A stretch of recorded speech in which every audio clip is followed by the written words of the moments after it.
Hola, buenos días. Bueno, vamos a dar comienzo al seminario de estudios de función pulmonar. Básicamente vamos a tratar de entender el estudio de espirometría y a partir de ello vamos a hacer algún análisis de los síndromes obstructivos y los restrictivos. Eh, ya estamos llegando al final del módulo del aparato respiratorio, espero que les haya sido útil. No duden en contactarnos, sabemos que este ha sido un periodo muy difícil, digamos, desde el punto de vista académico, tanto para ustedes, para nosotros.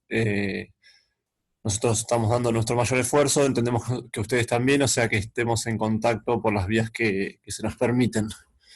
Eh, Bien, para nosotros hacer estudios de función pulmonar, ¿sí? Los objetivos que tenemos es detectarlos, primero, digamos, hacer diagnóstico de afecciones pulmonares, y además de hacer el diagnóstico, valorar la severidad de esa afectación, ¿sí?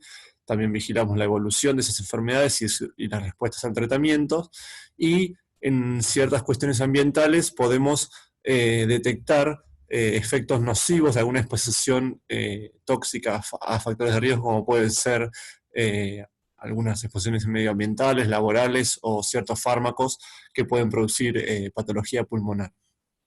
Y el nivel de severidad de afectación puede ayudarnos a definir si un paciente tiene una discapacidad desde el punto de vista respiratorio. Entonces, ¿cómo podemos evaluar la función pulmonar? Con estos 5 estudios lo hacemos de forma bastante completa. Hoy nos vamos a abocar principalmente a la espirometría, pero sabemos que tiene sus limitaciones, sí que ahora las vamos a repasar. Se puede complementar con la medición de los volúmenes pulmonares, que es lo que estuvimos viendo en el segundo o tercer seminario, para determinar la capacidad pulmonar total, poder determinar la capacidad residual funcional, el volumen residual. La DLCO, que es la capacidad de difusión del monóxido de carbono, ese estudio evalúa la integridad de la membrana respiratoria, ¿sí? Lo que estuvimos viendo también eh, en el íntimo contacto entre el aire alveolar y la sangre capilar, ¿sí? Esa membrana que era muy finita y muy extensa.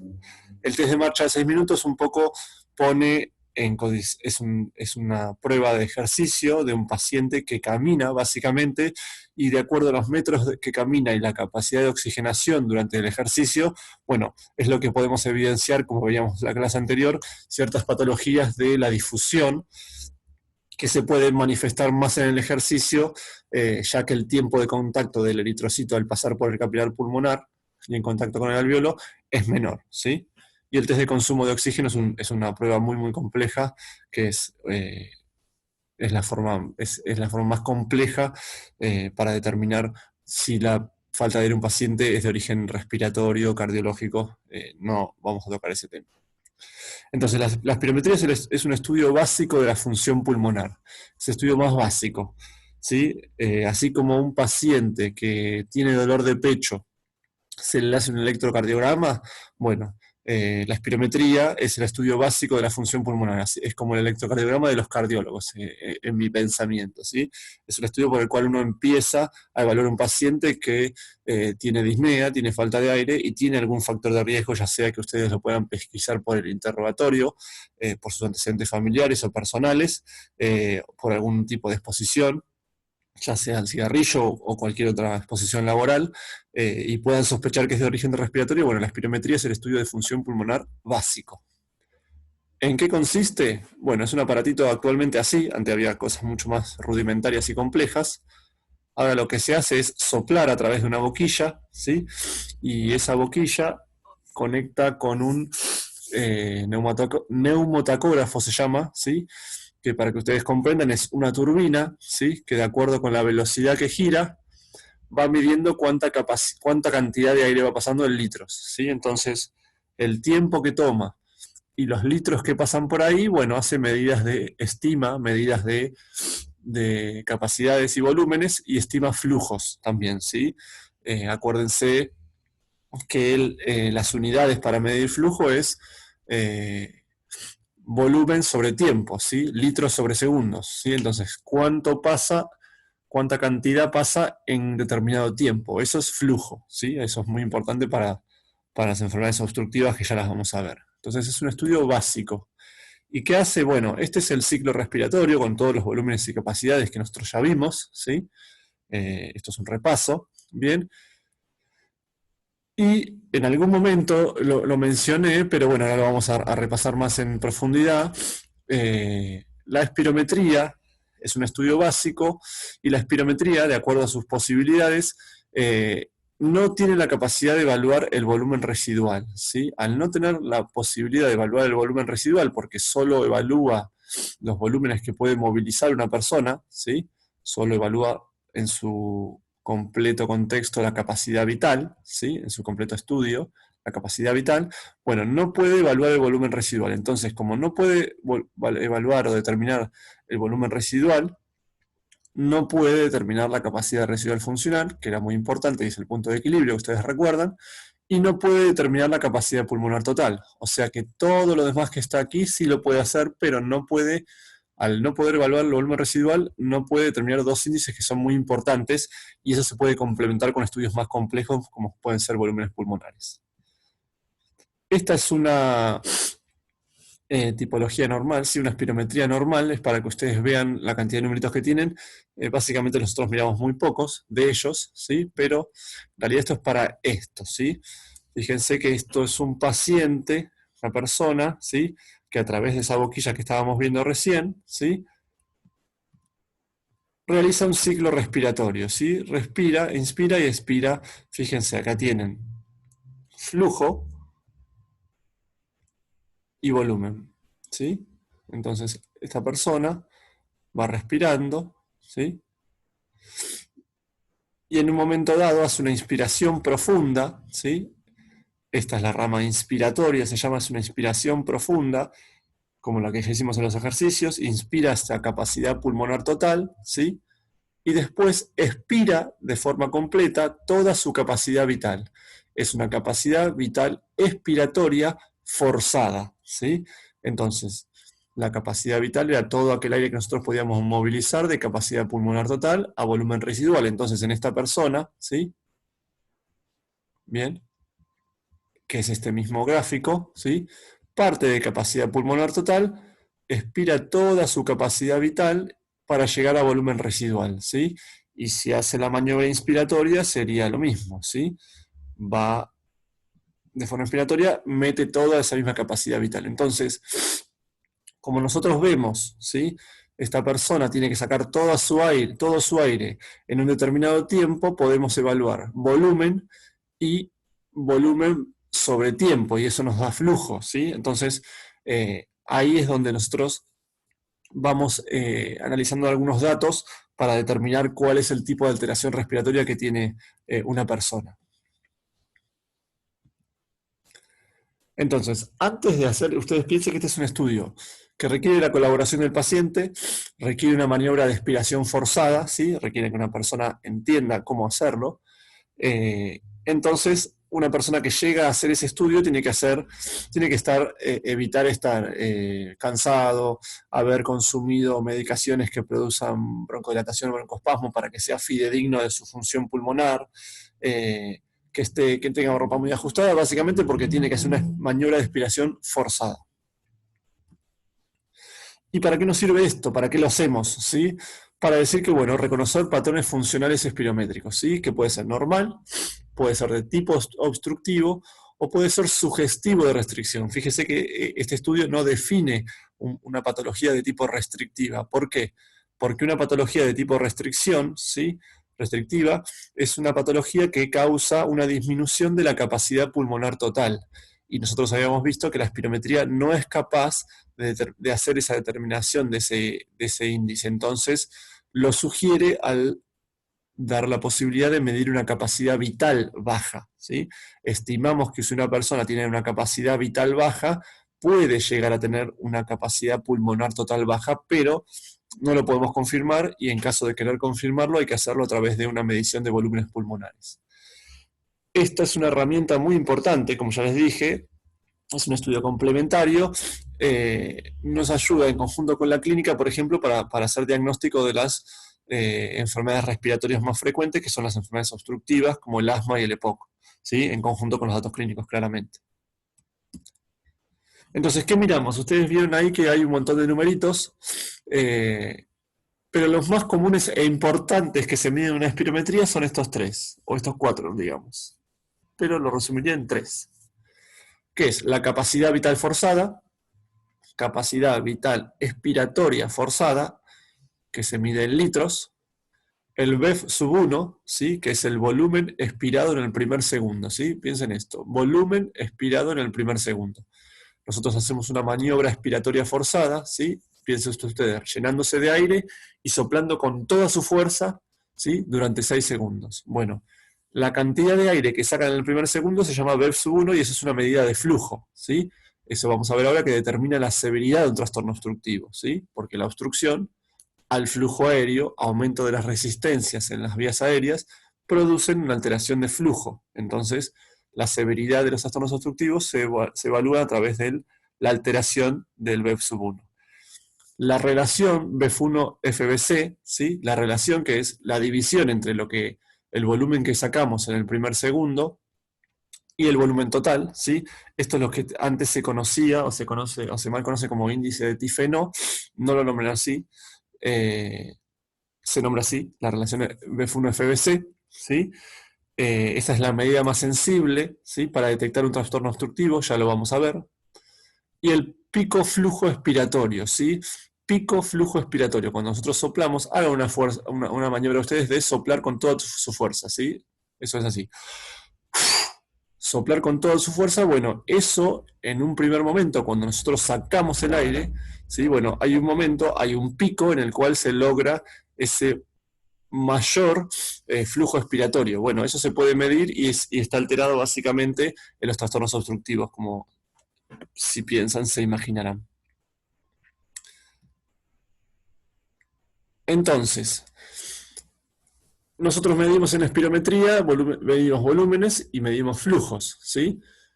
Ahora, ¿todas las personas tienen la misma capacidad de pulmonar total, el mismo volumen residual, manejan los mismos flujos?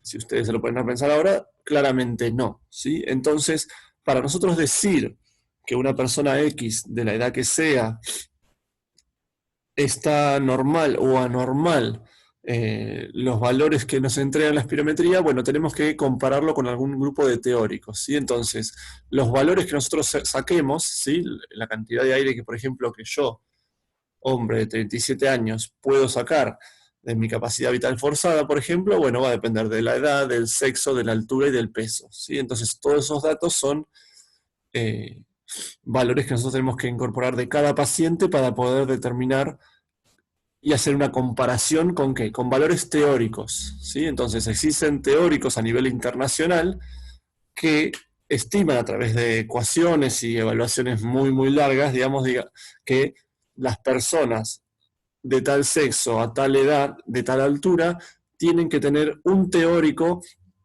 de una cantidad de litros expirados en la capacidad vital.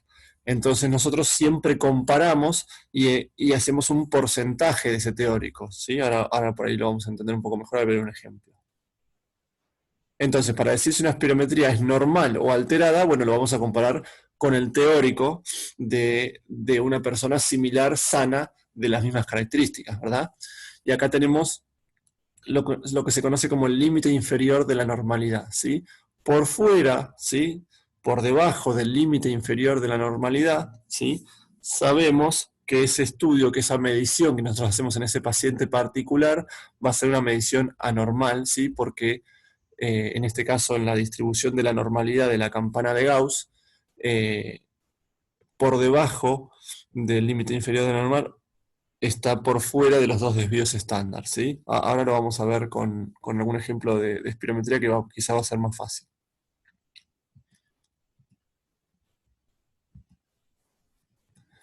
Vamos a ir a eso primero. Por ejemplo, en este paciente, ¿sí? Fíjense que nosotros decimos que veíamos los tres primeros índices principalmente. FBC, BEF sub 1, BEF sub 1 sobre FBC, ¿sí? Estos tres primeros, ¿sí?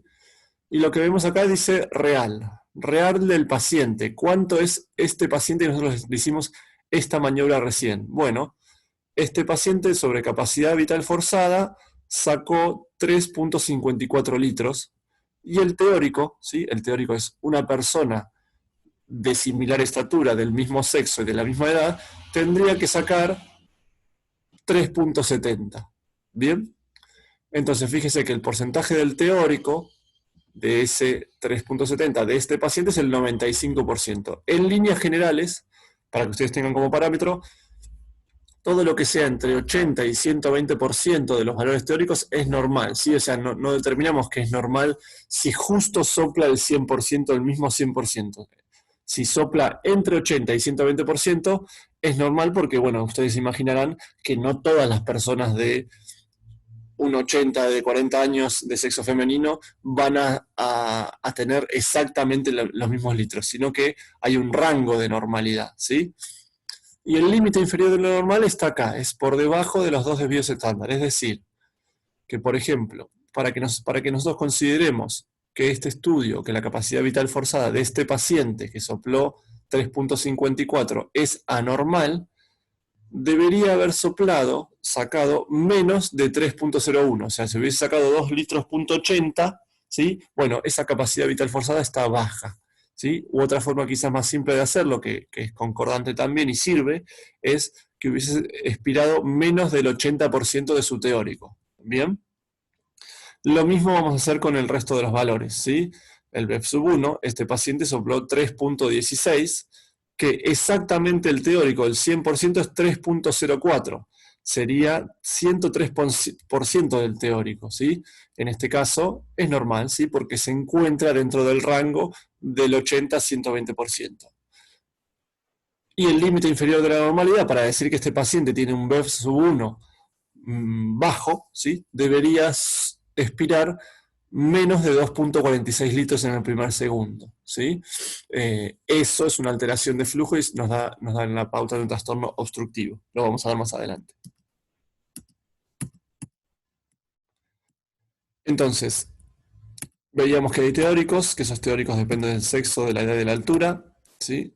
Eso, los teóricos se calculan de forma automática a través de la computadora que hace el estudio. Lo que nosotros hacemos solamente es calcular el paciente e introducir los datos antropométricos del paciente. Y vemos curvas, ¿sí? Hay gráficas, ¿bien? Y como digo siempre, es muy importante ver de qué se componen las gráficas, en los ejes, ¿sí? Entonces, hay 2 gráficas que tienen los pacientes que hacen espirometrías, o las espirometrías que yo me toca informar o nos toca ver. Una es la gráfica volumen-tiempo, ¿sí? ¿Cuánto volumen va sacando el paciente en la medida que va expirando, ¿sí? Bueno, fíjense que esto es tiempo, el paciente expira en este momento, la gran mayoría del aire, sí, ustedes prueben hacerlo por sí mismos, la gran mayoría del aire en las personas normales, el aire se expira en el primer segundo, ¿sí? Ahora vamos a ver bien por qué, ¿tá? Pero esta persona en el primer segundo sacó, supónganse, cerca de 2 litros 400, ¿sí? Y el total que sacó en todo el tiempo que siguió expirando, bueno, son 3 litros 400, ¿sí? Entonces en el primer segundo sacó la gran mayoría, habitualmente más del 80% cuando es normal, ¿bien? Esto es curva volumen-tiempo. Y la otra curva que vemos es flujo sobre volumen, ¿sí? ¿Cómo está el flujo cuando nosotros expiramos? Hagan ustedes en su casa una maniobra de expiración forzada e intenten mantener esa expiración durante 6 segundos. Van a ver que es algo complejo. No es fácil, porque las personas, a no ser que tengan broncoespasmo, las personas que tenemos los bronquios normales, la gran mayoría del aire se saca en el primer segundo, y es difícil terminar expirando hasta el 6.º segundo, y eso es una de las pautas que le tenemos que dar a los pacientes, porque nosotros lo que nos tenemos que asegurar es que el paciente saque toda su capacidad vital, ¿sí? Y se estableció una regla, digamos, un parámetro de que, bueno, tiene que llegar hasta soplar a 6 segundos, ¿sí? Entonces, de esa forma, nos aseguraríamos, digamos, de que estamos evaluando toda su capacidad vital, ¿sí? Pero lo que pasa habitualmente es que nosotros cuando soplamos, ¿sí? La curva flujo-volumen tiene parte, que es esta, la primera, la cuando sube rápido, hay un rápido ascenso de flujo, ¿sí? Que se llama esfuerzo dependiente. Digamos, si nosotros hacemos todo nuestro esfuerzo, bueno, hay un aumento rápido del flujo expiratorio, ¿sí? Hasta que alcanza este pico flujo, ¿sí? Y después de esto, por esta parte se llama esfuerzo independiente, ¿sí?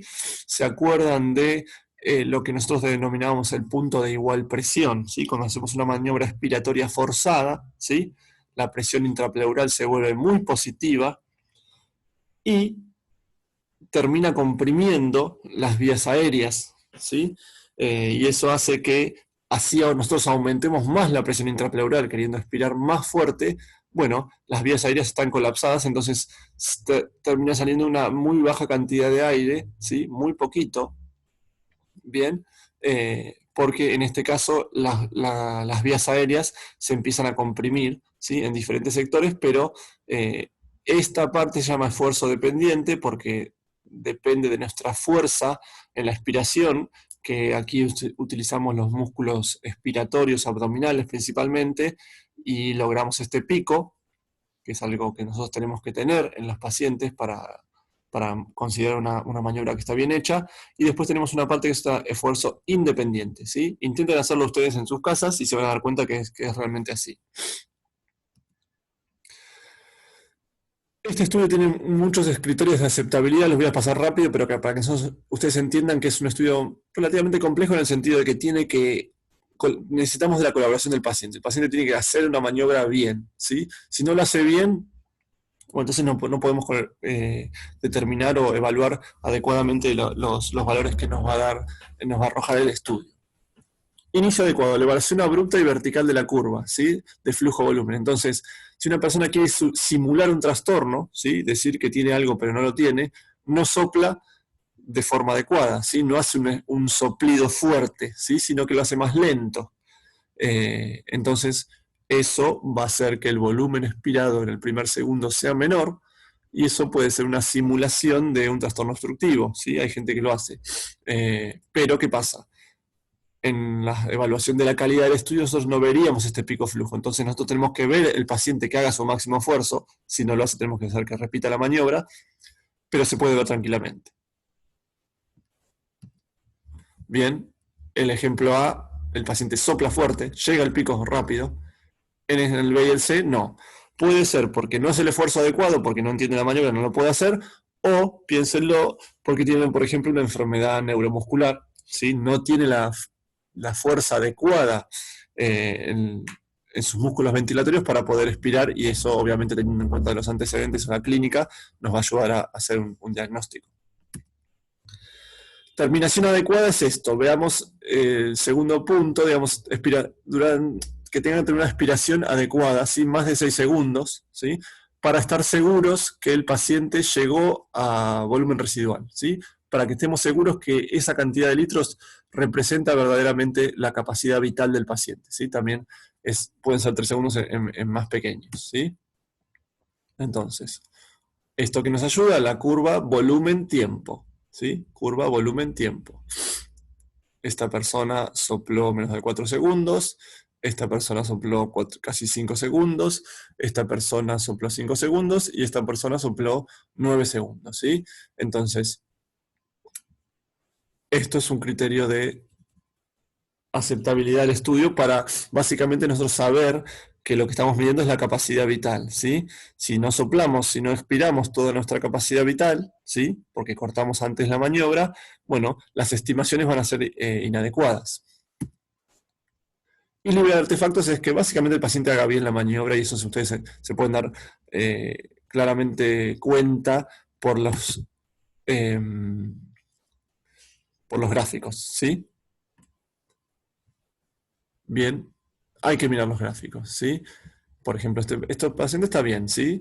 Inicio abrupto, muy vertical, ¿sí? Pico flujo, generación de un pico flujo, expiración, interrupción súbita, ¿sí? Fíjense que en la curva volumen-tiempo no sopló más de 6 segundos, sopló muy poquito. Y así hay miles de ejemplos para hacer, ¿sí? Gente que hace mal el esfuerzo, que expira mal, que corta la expiración. Y así algo que vemos todos los días, pero fíjense que esto es un estudio que requiere de cierta calidad. Es como poner bien los electrodos en el pecho para que podamos medir bien las alteraciones electrocardiográficas. Esto necesitamos que el paciente sople adecuadamente. Entonces, ¿qué definimos? Las espirometrías normales, ¿sí? En la cual vemos que la relación FB1-FBC, ¿sí? La división entre lo que el paciente sopló en el primer segundo y lo que sopló de forma completa, en 6 segundos, está por mayor de 70 o es mayor del límite inferior de normal. Puede ser de las dos maneras, ¿sí? De forma esquemática, en principio yo les voy a decir que ustedes vean que está por encima del 70%. ¿Qué quiere decir esto? Que la cantidad de aire que sacó en el primer segundo es mayor al 70% del total de lo que expiró en los 6 segundos, ¿sí? Eso quiere decir que esa relación sea mayor de 70. Porque si no lo hizo, hay una alteración en el flujo, ¿sí? Y es la medida más sensible para detectar los trastornos obstructivos. Entonces, para que sea normal, nosotros en una maniobra expiratoria forzada que dura 6 segundos, bueno, más del 70% del contenido tiene que salir en el primer segundo, ¿sí? Eso es normal. Bien, y la capacidad vital forzada tiene que estar o por encima del límite inferior de lo normal o del 80% como les había comentado antes, ¿sí? Esto es normal, como veíamos recién. La relación entre el BF1 y FBC de esta persona es normal, ¿sí? Este es el real, el de este paciente, ¿sí? Y la capacidad vital forzada, ¿sí? Este 3.54 litros a nosotros no nos dice nada, ¿sí? Decimos, esto no es lo mismo que lo expire una persona de 35 años a una de 70, ¿sí? Este número en sí no tenemos nada, entonces, ¿qué tenemos que hacer? Compararlo, ¿sí? ¿Compararlo con qué? Con el teórico de esa persona, de acuerdo a su edad y su sexo. Entonces, sabemos que su teórico es del 95%, ¿está? Bien, esto es lo real de este paciente. Este paciente, la relación FB1-FBC le dio 89. ¿Qué quiere decir esto? Que esto dividido esto nos dio 89. ¿Sí? Esta persona sacó el 89% de su volumen durante el primer segundo. Eso es normal. ¿Por qué? Porque es mayor a 70. ¿Sí? Y si ustedes se fijan, es mayor al límite inferior de lo normal. Esto es normal. Cuando nosotros hacemos este estudio, una persona que viene con falta de aire, por ejemplo, ¿sí? Hacemos una espirometría, lo que nos dice este estudio es que estos valores son normales en este momento en el que el paciente hizo estos estudios. No quiere decir que, por ejemplo, vamos a ver en el asma, que tiene un comportamiento muy intermitente a lo largo de la vida y del día también, esto dice que este paciente, por ejemplo, no tiene broncoespasmo en este momento, pero sí que lo puede tener a la noche, ¿sí? Patrón sugestivo de restricción, ¿sí? Una patología restrictiva, es una patología que restringe la capacidad pulmonar, ¿sí? La capacidad pulmonar no está en su completo funcionamiento, ¿sí? Y habíamos dicho que la espirometría sugiere restricción, no confirma. ¿Cómo lo confirmamos? Determinando una capacidad pulmonar total baja, TLC baja, que se hace con volúmenes pulmonares. Pero esto lo sugiere, ¿por qué? Básicamente porque la relación es normal, ¿sí? La relación BF1-FBC es normal, más de 70 por arriba de 0.7, pero la capacidad vital forzada está disminuida, ¿sí?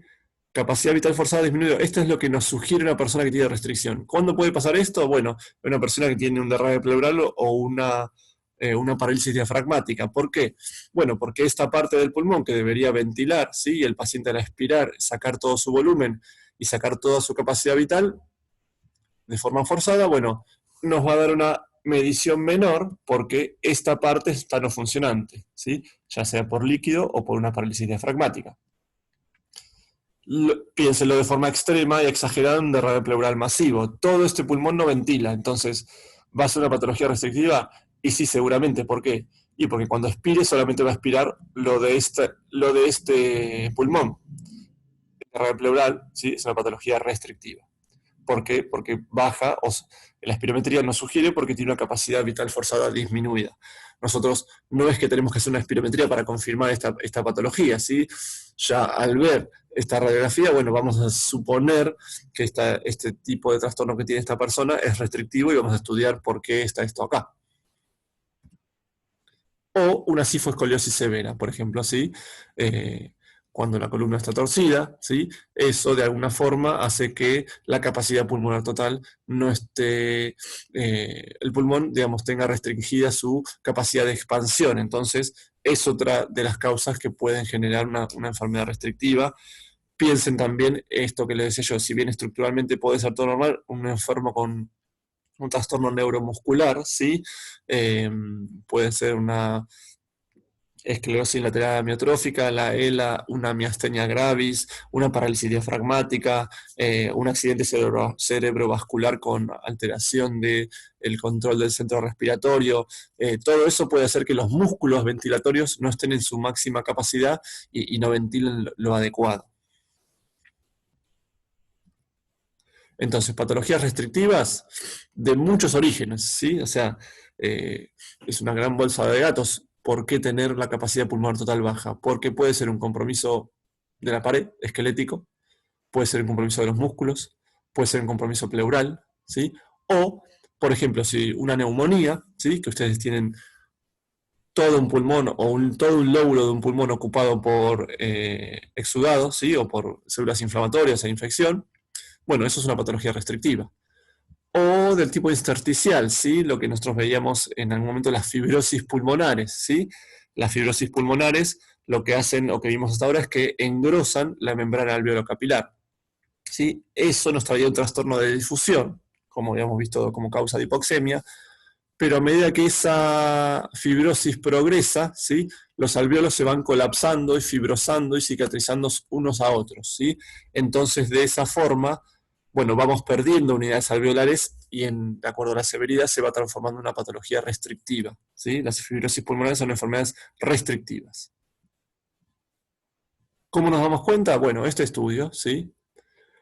Lo que tenemos que hacer para determinarlo es, bueno, vemos el FB1, FBC, ¿sí? Este es 86. El real de este paciente. Esto dividido esto nos da 86. ¿Qué quiere decir esto? Que esta persona sacó el 86% de toda su capacidad vital en el primer segundo y eso es normal. Pero vemos el teórico, ¿sí? 2.56.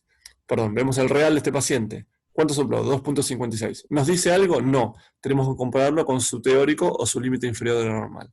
Por debajo de 86%, por debajo de 2.70, que entonces está claramente bajo, ¿sí? Esto nos sugiere restricción. ¿Qué deberíamos hacer? Un estudio un poco más complejo, quizás, si quisiéramos determinarlo, para determinar su capacidad pulmonar total y confirmar la restricción que nos sugiere la espirometría. Este es otro estudio y es igual, ¿sí?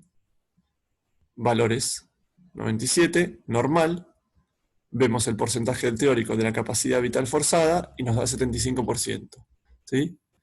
Por debajo del límite inferior de lo normal, por debajo del 80%, sugiere restricción. Ahora, ¿qué pasa con los trastornos obstructivos? ¿Sí? Que es el otro grupo, los síndromes obstructivos. Esto es un cambio completo, digamos, acá estamos dentro de otro grupo de enfermedades que ya las estuvimos tratando o tocando de costado en los otros seminarios para entender su comportamiento, pero esto es una obstrucción al flujo aéreo, ¿sí? Son patologías obstructivas, son las más comunes en la neumonología, ¿sí? ¿Qué es esto? Es un aumento de las resistencias de las vías aéreas, ¿sí? Obstrucción al flujo aéreo, ¿tá? Piensen en la curva de compliance y lo importante que nosotros habíamos visto entre la interrelación entre presión y volumen. Básicamente es que eso es compliance. Bueno, si nosotros las vías aéreas, en vez de tenerlas de un determinado diámetro, ¿sí? Reducimos ese diámetro a la mitad, bueno, ustedes van a entender de esa manera que la fuerza que vamos a tener que hacer para ingresar el aire a los pulmones, ¿sí? El diafragma, ese trabajo que tiene que hacer, que en condiciones de estabilidad es un trabajo relativamente pequeño, ¿sí? Tiene que hacer una pequeña fuerza para que las cúpulas diafragmáticas bajen y eso genera una diferencia de presión de menos 1 centímetro de agua para que ingrese el volumen tidal, ¿sí? Todo eso es con las vías aéreas a un diámetro determinado. Si el diámetro de las vías aéreas se reduce, por ejemplo, al 50%, bueno, la fuerza, ¿sí? Que va a tener que hacer para que el flujo atraviese toda la vía aérea va a ser mucho mayor. Entonces va a haber un cambio en la compliance de ese pulmón. vamos a tener flujos reducidos, ¿sí? Entonces, cuando nosotros inhalamos, ¿sí? Que es un proceso activo, como habíamos visto, metemos el aire con más fuerza, tenemos que hacer una mayor diferencia de presión. Y cuando nosotros exhalamos, que es un proceso pasivo en estabilidad y en reposo, ¿sí? Bueno, en este caso se acuerdan que la exhalación actuaban las fuerzas de retracción elástica del pulmón, ¿sí? Entonces, en estos pacientes es donde la expiración se vuelve dificultosa porque, de nuevo, digamos, el diámetro de las vías aéreas está disminuido. Entonces estas personas en los procesos de expiración son más costosos, les cuesta expulsar el aire y en principio el trastorno obstructivo se manifiesta por una dificultad en sacar el aire y estas personas van atrapando aire, ¿sí? Se van quedando con aire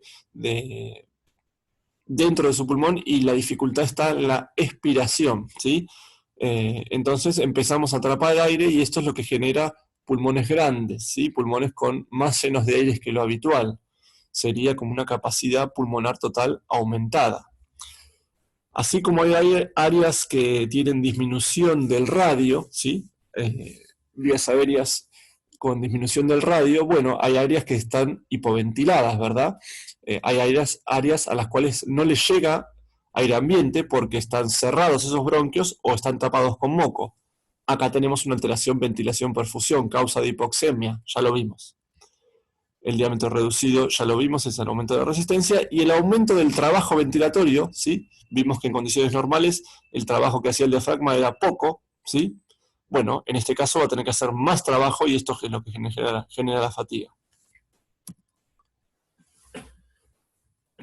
Y un estudio básico o fundamental para decir que una persona tiene un trastorno obstructivo y evaluar su severidad es la espirometría, ¿sí? ¿Y qué es lo que primero tenemos que ver o qué es lo que primero se altera en la espirometría en un patrón obstructivo o una enfermedad obstructiva?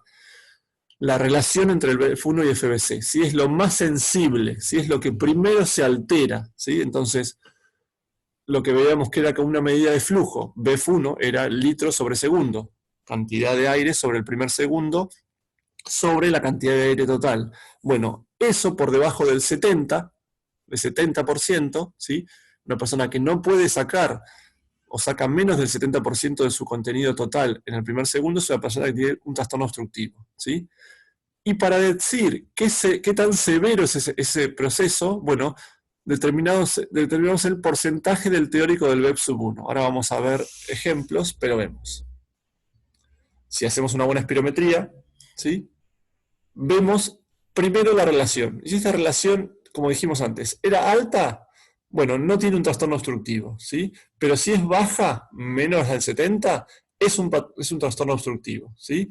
¿Y qué tan severo es ese trastorno obstructivo? Vemos el porcentaje del teórico del BEP1, ¿sí? Leve, moderado, grave, moderadamente grave, grave y muy grave, ¿sí? Fíjense, vamos a ver acá. Primer análisis. Relación BF1-FBC, menos de 70, alterado. Es obstructivo. Esta persona está sacando poco aire en el primer segundo, eso es lo que te dice. ¿Qué tan poco aire? Bueno, el 60% de su teórico, ¿sí? En este caso no hace falta que se lo acuerden, pero es un trastorno obstructivo moderado. ¿Bien? ¿Se entendió? Entonces, vemos esto, si esto nos da por debajo del 70, sabemos que es un trastorno obstructivo, ¿sí? Y para eso ya lo confirmamos al ver este valor. Para ver qué tan severo es, vemos este valor, que es el porcentaje del teórico del BEP1. Esta persona en el primer segundo sacó un litro punto 83. ¿Nos dice algo eso? No, no sabemos. Depende de su edad, de su altura, de su sexo. Bueno, ese es el 61%. Eso es bajo. No está entre el 80 y el 120% que era normal. Si ustedes se fijan y en más detalle, la capacidad vital forzada también es baja, ¿sí? Y esto puede estar asociado al mismo trastorno obstructivo, ¿sí? O a una restricción asociada. No lo podemos determinar. Lo que nos importa en este caso es decir, esta persona tiene un trastorno obstructivo y está confirmado por estos dos valores. Nuevo ejemplo. Relación BF1-FBC, menos del 70%, alterada, ¿sí? Severidad, 69%, ¿sí? En este caso también es un trastorno moderado, ¿sí? Vamos a ver ahora que esta persona tiene una respuesta a broncodilatadores, que es muy importante también para ver los trastornos obstructivos, lo vamos a ver ahora. Entonces, ¿cuáles son los dos trastornos obstructivos más frecuentes? El asma bronquial y el EPOC, ¿sí? La etiología del asma bronquial principalmente o habitualmente es alérgica, no siempre, y lo que tenemos es una respuesta inflamatoria de las vías aéreas a ciertos aeroalérgenos o a ciertos gatillos. Entonces lo que pasa de forma intermitente, ¿sí? Que esa intermitencia puede demostrarse a través del día, o a través de los meses del año, o a través de la vida. En algún momento tenemos la vía aérea abierta, ¿sí? Que el flujo del aire es el habitual, en los bronquiolos, y en otros momentos la vía aérea se estrecha, ¿sí? Se inflama. Se inflama la mucosa, ¿sí? Secreta más moco que lo habitual, y tiene además asociado broncoespasmo. Los bronquios se contraen más que lo habitual, ¿sí? Esto genera aumento de la resistencia, disminución del flujo, áreas hipoventiladas, trastorno de ventilación-perfusión y falta de aire, casualmente de forma intermitente, ¿sí? Lo que veíamos en la clase en la habilidad clínica pasada también es que estas personas tienen silbidos en el pecho, ¿sí? Imagínense el aire pasando por un tubito bien finito y eso silba. Y ese silbido inicialmente es en la expiración, porque habíamos visto que la mayor dificultad de estos pacientes era para expulsar el aire, porque en ese fenómeno de expiración pasiva, ¿sí? Las fuerzas de retracción elástica asociadas a las vías aéreas estrechadas, bueno, hacen que el aire se dificulte para pasar y quede ciertamente atrapado.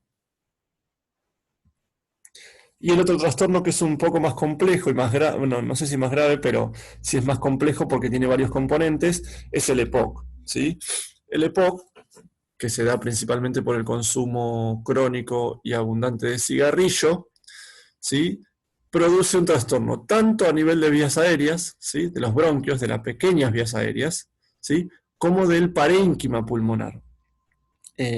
Algo que quería aclarar es que los trastornos obstructivos más frecuentes, como el asma y el EPOC, son de la pequeña vía aérea. ¿Se acuerdan que nosotros habíamos visto la resistencia total de la vía aérea estaba determinada fundamentalmente por las grandes vías aéreas, por su tamaño, su área de sección transversal,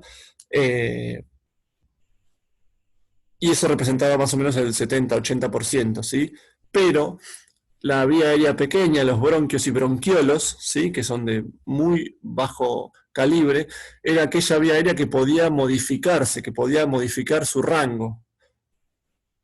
Esto es lo que genera, digamos, en las patologías obstructivas más frecuentes, que son el EPOC y el asma, el trastorno principal de la vía aérea se encuentra en la pequeña vía aérea, ¿sí? Entonces estas personas, las que fuman, tienen el bronquio enfermo, los bronquios y bronquiolos, ¿sí? Con destrucción de la pared, broncoespasmo, inflamación, pérdida de cilios, aumento de las secreciones, pero además tienen paredes alveolares destruidas, ¿sí? Entonces, llega poco aire porque el flujo está reducido, y además no hacen un buen intercambio gaseoso porque tienen paredes alveolares destruidas. Es una enfermedad, desde el punto de vista mecánica, de la mecánica ventilatoria, muy compleja en su comportamiento, es muy interesante, pero fíjense que estos tienen un doble componente a diferencia del asma. El parénquima pulmonar de los pacientes asmáticos es normal, todo su problema está en la vía aérea. Estas personas tienen doble componente. ¿Y cuál es la verdadera pandemia del siglo XXI? El cigarrillo, o una de ellas en realidad.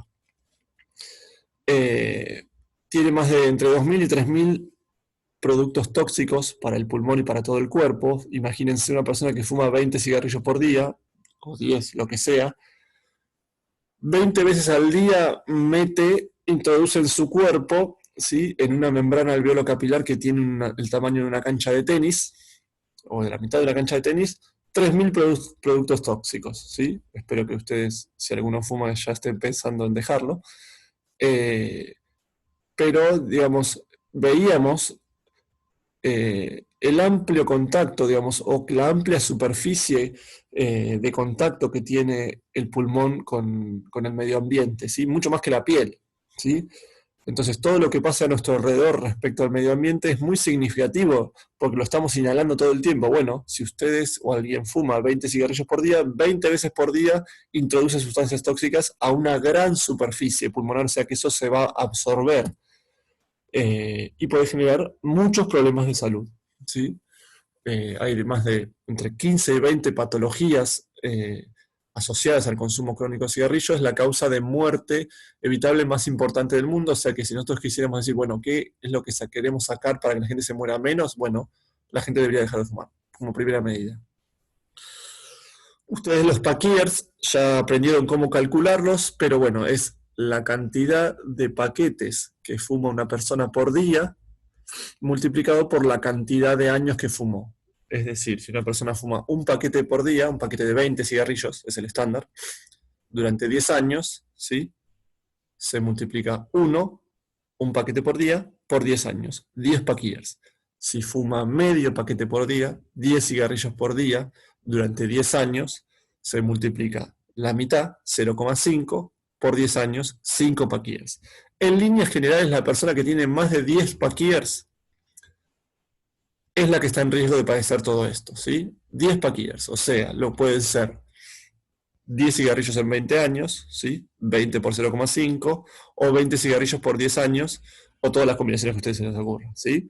Entonces, 10 packers es el límite, digamos, ¿sí? Algunos dicen 5 packers también, pero para quedarse con un valor en la cabeza. Si ustedes tienen un familiar o ustedes fumaron durante 10 años un paquete de cigarrillos, ya están en riesgo de tener todo esto. Y el riesgo, evitar ese riesgo tarda entre 5 a 10 años para dejarlo, ¿sí? Para volver a cero de cáncer de pulmón, de un infarto de miocardio. Al quinto al 10.º año de haber dejado, volvemos a riesgo cero, ¿sí? Y hay algunas alteraciones, como por ejemplo el enfisema, que una vez que se instalaron no se vuelven hacia atrás, la fibrosis tampoco, ¿sí? Entonces hay ciertos daños que no se pueden volver atrás una vez que se fueron realizados. Ténganlo en cuenta. Bueno, ya vamos terminando. Lo que se dice en los libros que no es real, ¿sí? Se dice que lo que produce el EPOC habitualmente, ¿sí? Es una obstrucción fija del flujo aéreo. Entonces, como una persona fumó durante muchos años y alteró su mecánica ventilatoria, alteró sus bronquios, ¿sí? Tiene una alteración persistente en la espirometría. Y eso es cierto, digamos, no es que una persona que tenga EPOC en algún momento va a tener la espirometría alterada y si deja de fumar y hace un tratamiento adecuado va a tener una espirometría normal. No, eso nunca va a pasar, ¿sí? Entonces, una persona que tiene una obstrucción y persiste sin mejorar, bueno, es probable que tenga EPOC. Y una persona con asma, ¿sí? Que está con broncoespasmo y le dio una espirometría alterada, hace un tratamiento, bueno, puede llegar a tener una espirometría normal, una función pulmonar normal, y eso es lo que buscamos en la mayoría de los pacientes asmáticos. Pero, como ustedes se van a ir dando cuenta a lo largo de la carrera, la medicina 2 más 2 no son 4, entonces podemos encontrar pacientes asmáticos que fuman y que tienen algún tipo de combinación entre el asma y EPOC porque son alérgicos y además fumaron mucho tiempo, y al fumar tanto tiempo alteraron su estructura de bronquiolar y tiene algo de enfisema. Entonces esto no es exactamente así, y algo que se dice habitualmente, ¿sí? Es que los pacientes asmáticos son los que suelen tener respuesta broncodilatadora porque están inflamados, y los pacientes EPOC sí, pero eso no es del todo así, y ahora vamos a ver. Cada vez que hacemos una maniobra de espirometría tenemos que hacer una prueba broncodilatadora.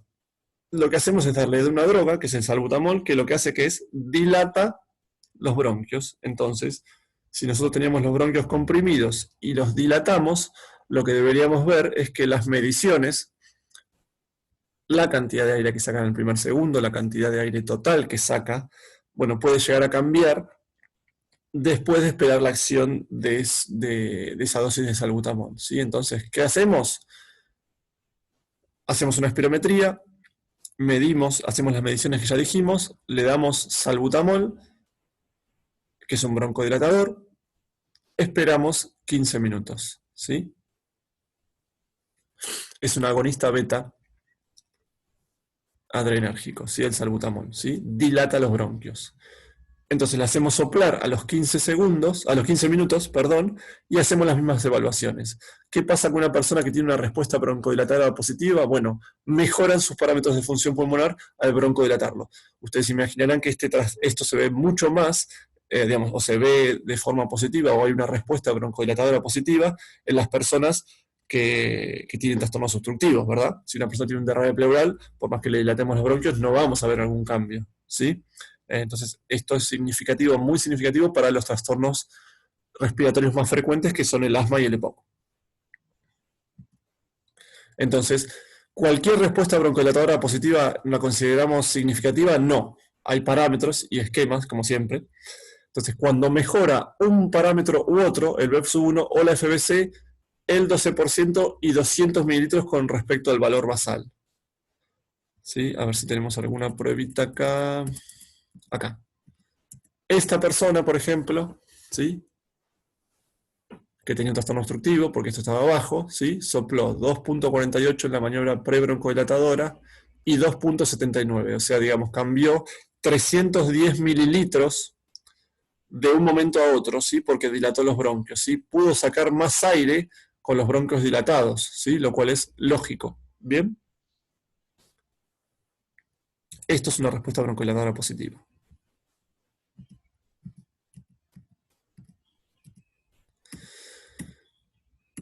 Bien, contraindicaciones para realizar. Yo diría que la principal o la que más nos pasa de encontrarnos en la práctica habitual es la incapacidad de la persona de realizarlo, ¿sí? Porque es difícil expirar de forma completa durante 6 segundos. Pero hay un montón. Básicamente, entiendan, toda aquella persona que no pueda hacer un esfuerzo, un esfuerzo y que ese esfuerzo genere una complicación, bueno, no puede hacer una espirometría.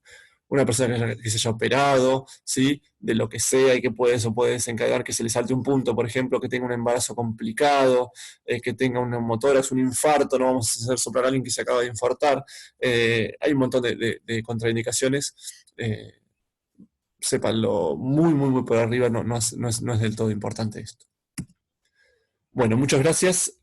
Cualquier consulta que tengan para hacernos, estamos a la espera.